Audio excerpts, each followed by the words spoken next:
Egypt. So let's try to connect the dots here. If the valley of the Nile, or Misr, that is mentioned in the Quran covers all this land long before the British conquest and its border definition in 1899, then where exactly in Misr has been the location of Moses and the Pharaoh's story? Has it been in the north of Misr towards today's Egypt, as was taught to us in the history books, or towards the south, currently known as Sudan? The Quran identifies the geographic location of the interactions between Moses and Pharaoh with extreme specificity, leaving no room for doubt. In fact, the Quran mentions 5 descriptions in its narration of Moses and Pharaoh's story: the western side, Yam, Madyun, Turwa and the Tor. The western side, the first location identified by the Quran, is where Moses learned from God that the confrontation with Pharaoh and his army is over. He also learned the timing of his escape with the Israelites from the tyranny of the Pharaoh. This specific location is identified as the western side of Mecca because God said to Prophet Muhammad, "And you weren't, O Muhammad, by the western side as we handled the situation with Moses, and you weren't one of the witnesses." Prophet Muhammad lived in Mecca at the time, and the western side of Mecca is northern Sudan.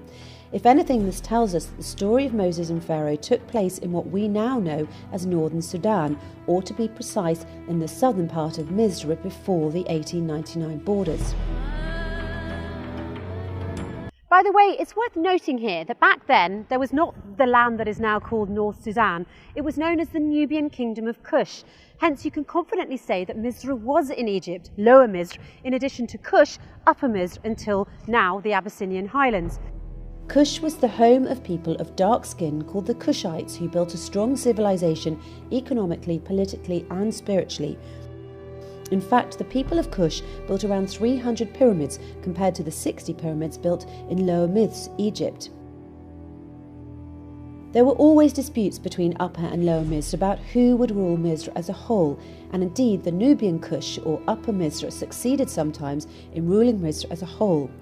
Eventually, the Lower Misr, Egypt, succeeded afterwards to control the reign of Misr as a whole. And since the story of Moses and the Pharaoh took place in the current north of Sudan, or in a more accurate description, at the southern part of Misr before the border division took place in 1899.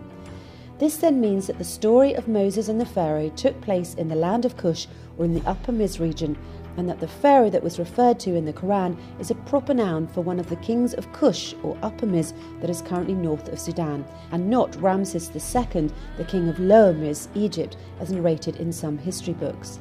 In the Quran, Pharaoh says, "Aren't I the ruler of Misr, and these rivers are running beneath me, can't you see?" If we refer here to Egypt, Lower Misr, as we know it today, it is only one river, the Nile.